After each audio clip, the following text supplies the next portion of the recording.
اردو افسانہ عہد حاضر میں جلد دوم مرتب بیاض ربا افسانہ نگار سمیع آہوجہ پیدائش 8 دسمبر سن 1932 تصانیف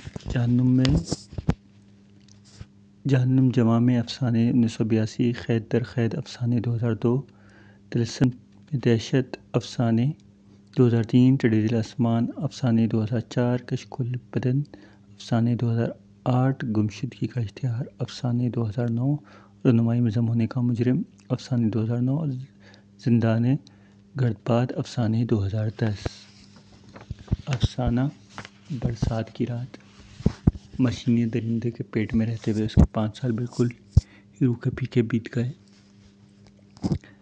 نہ جانے وہاں صبح کس لمحے شروع ہوتی اور کس وقت شام ہوتی۔ شام کا شامینہ تنجد تھا۔ اس نے تو اسے ایک ہی رنگ میں دیکھا۔ گھر سے جو بھی قدم اٹھتا وہ اس کے پرپیچ بھول بھلیوں میں ہی کھو جاتا۔ اس عظیم شہر کو وہ مشینی درندے کا پیٹ کہتا جہاں وہ 5 سال سے مقیم تھا۔ ایک ہی کلو کا بیل۔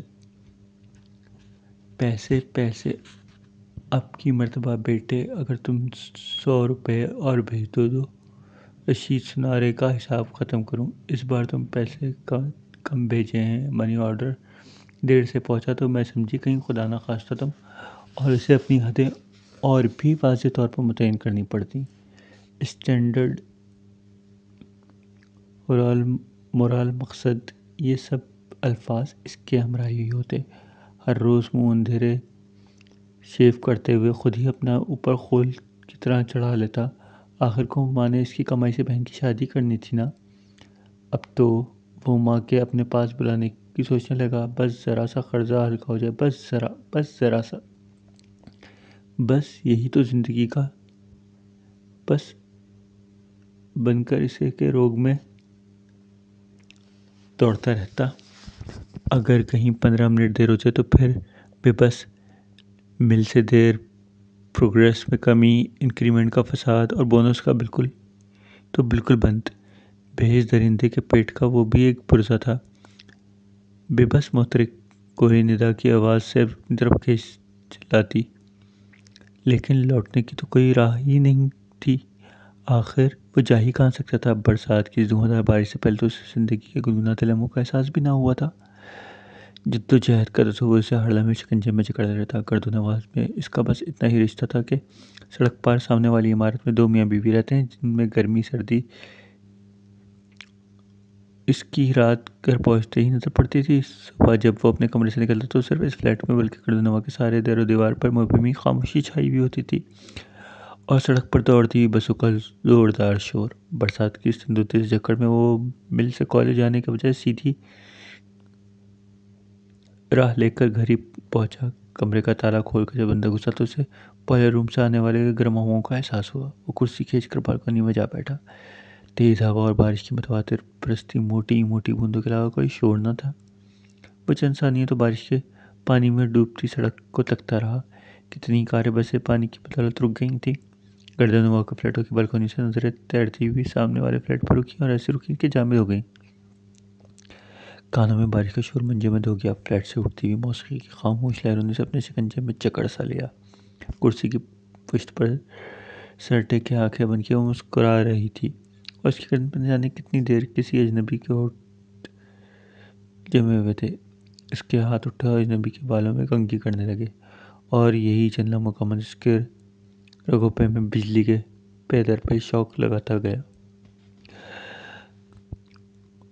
اور منہ بے حیا، اس نے بڑے کرب سے ہاتھوں کو مسلتے ہوئے سوچا۔ بالکنی کی کھڑکی نے اس نے زور سے بند کر دی اور چند لمبے لمبے سانس لیتے ہوئے کرسی پر بیٹھ کر اس کی نے آنکھیں موند لیں اور یکایک اس کا گلا دبوچ لیا اور جان سے مارنے کے لیے نہ جانے کب تک وہ اپنی ساری قوت صرف کرتا رہا، مگر دفتنی اسے اپنے پسینے میں شرابور ہونے کا احساس ہوا تو اس نے آنکھیں کھول دیں۔ گہری تاریکی میں ڈوبے ہوئے کمرے میں اپنے آپ کو محبوس پا کر اس نے لمبے سانس کھینچے اور اٹھ کر پنکھا چلانے کے بعد پھر سے کرسی پر براجمان ہو گیا۔ کھڑکی کے شیشوں پر مسلسل تیز بارش اپنا سر پڑک پڑک کر نہ جانے اس سے کیا کہتی رہی۔ وہ آنکھیں بند کیے نہ جانے کیا سنتا رہا، لیکن وہ وہاں تھا ہی کہاں۔ اس نے آنکھیں کھولیں اور سلاخوں کے پیچھے گھومتے تند شیر کی طرح بالکونی اور کمرے کے چکر کاٹے۔ پھر ایک دم ہی پلٹ کر اس کی کھڑکی کی طرف دیکھا۔ کرسی پر جا بیٹھا، مگر جسم پر رینگتے ہوئے کن کھجوروں نے اتنی سوئیاں چبھوئیں کہ وہ پھر سے اٹھا اور چشمِ زن کی کھڑکی کھول کر ایک لمحے کے لیے اس فلیٹ میں دیکھنے لگا۔ کرسی خالی تھی۔ حیرت زدہ نظروں نے ہر کونا ٹٹولا تو دونوں پلنگ پر لیٹے نظر آئے۔ اجنبی اسے گدگدیاں کر رہا تھا، خے لگا رہی تھی۔ کر رہا ہاتھ سے ایک دم سے اکائی اور تیزی سے باتھ روم کی طرف دوڑ پڑا۔ واش بیسن میں زور زور سے خے کرنے لگا۔ چند ہی لمحوں میں وہ ناقص سے چور لوٹا اور بے دم بستر پر گر گیا۔ وہاں تو کوئی لیٹا ہوا تھا، بالکل اس کے ساتھ لمبے لمبے بالوں میں لپٹا کوئی جسم پڑا تھا۔ ہاتھ لگاتے ہی اس کا ہاتھ جل گیا۔ نہیں، وہ چیخ اٹھا اور غصے سے اسے بھونبوڑنے لگا۔ فوراً اسی سے جسم میں پنکار بھری اور اس کا لرزتا جسم نے سیاہ رسے میں جکڑا گیا اور لمبی دوشہ خانہ زبان اس کے ہونٹ پہ کو چاٹنے لگی۔ نہیں، میں مر جاؤں گا، میری بوڑھی ماں کس کے سہارے جیے گی۔ اور وہ گرفت دوسرے لمحے ہی کمزور پڑ گئی۔ تاریک کمرے میں ایک کونے سے اسی دم آواز آئی اور بس اتنی ہمت تھی۔ اس نے کروٹ بدل کر جو اس طرف دیکھا تو اس کی چیخ نکلی۔ وہ خود وہاں کھڑا تھا، بس ذرا سے چہرے میں تبدیلی واقع ہو چکی تھی۔ صاف چہرہ اور بدن پر اب لمبے بال تھے اور لمبا چہرہ اور لمبوترا کرتوتنی میں بدل چکا تھا۔ یہ میں ہوں، نہیں یہ میں نہیں ہو سکتا، ہاں میں ہی ہوں، نہیں ہاں نہیں ہاں۔ اور ساتھ ہی ساتھ ایک فلک سے کمرے میں پھیل گیا۔ یہ میں ہوں، ہاں یہ میں ہوں۔ اور ڈگڈگی کی تال پر ناک پڑی نکیل نے اسے ناچنے پر مجبور کر دیا۔ ہاں وہ سکل چل دی تیری اور پہیا چلدا تیرا۔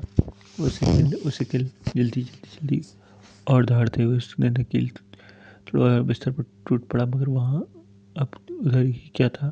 وہ تو کرسی پر بیٹھا تھا، خود ہی پاؤں بھی چاٹ رہا تھا۔ اس نے چاہا اسے کندھے پر ڈال کر کار میں لے جائے۔ چھت پر لٹکی ہوئی چمگادڑ اس پر جپٹی تو اس کی دونوں آنکھیں خود بخود بند ہو گئیں اور بازوؤں میں سوئیاں اترتی محسوس ہوئیں۔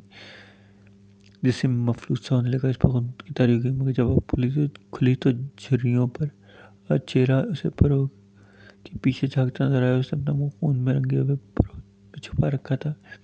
ایک کی کھڑکی سے شور داخل ہوا اور ساتھ ہی فلیٹ سے ایک چہرہ ابھرا، مگر لمحہ وہ چہرہ گم ہوتا گیا اور بڑی بڑی آنکھیں وہاں سے سفر کرتی ہوئی اس کی کھڑکی پر آ گئیں۔ تم وہ مسحور سا اس کی طرف بڑھا ہی تھا کہ پیچھے سے کتے کے بھونکنے کی آواز آئی، جو بتدریج تیز غراتی آواز میں بدل گئی۔ اس نے پلٹ کر دیکھا تو دروازے میں کھڑا تھا وہ تو میں خود ہی، تم نہیں جاؤ گے، تمہارا راستہ وہ نہیں ہے، یہ ہے۔ پھر وہ بند دروازے کے پیچھے گم ہو گیا، مگر کھڑکی سے دم بدم آوازیں شدید تر ہوتی جا رہی تھیں۔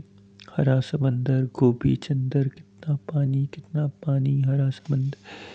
ایک اس کے ہونٹ بڑھنے شروع ہوئے اور بڑھتے ہوئے اپنی کھڑکی سے اترے اور سڑک سے ہوتے ہوئے اس فلیٹ میں کھڑکی کے راستے اترے اور بستر پر پہنچ گیا۔ اور ایک کی سڑک پر چیختی چلاتی دیہاتن گزری۔ اس کے ہونٹ جڑی سے کٹ گیا اور وہ بے تحاشا پکار اٹھا، ماں! مگر دوسرے ثانیے میں ہی اس کی آواز غراہٹوں میں مل گئی۔ وہ ہونٹوں سے بنیاد غیظ و غضب سے لبریز اٹھا، اس کے دانتوں میں تناؤ آ گیا۔ جسم کے سارے بال کھڑے ہو کر دم پھلائے بستر پر پڑے سیاہ سانپ پر ٹوٹ پڑا کہ اچانک زور سے دروازہ بجنے لگا اور اس کی آنکھ کھل گئی۔ اس نے دروازے کو خنک کھول کر دیکھا تو تیز ہوا نے اندر دھکیل دیا۔ بارش سی تیز ہو رہی تھی کہ وہ دوبارہ دروازہ بند کرنے کے لیے جمائی لیتے ہوئے غسل خانے میں جا گھسا۔ شیو کرتے ہوئے اس نے کئی بار اپنے چہرے کو دیکھا، پھر اس کے ہمراہ ہی وہی الفاظ موجود تھے، اسٹینڈرڈ، مورال، مقصد، مقدر، منی آرڈر۔ دیر سے پہنچا تو میں سمجھا، خدا نخواستہ تم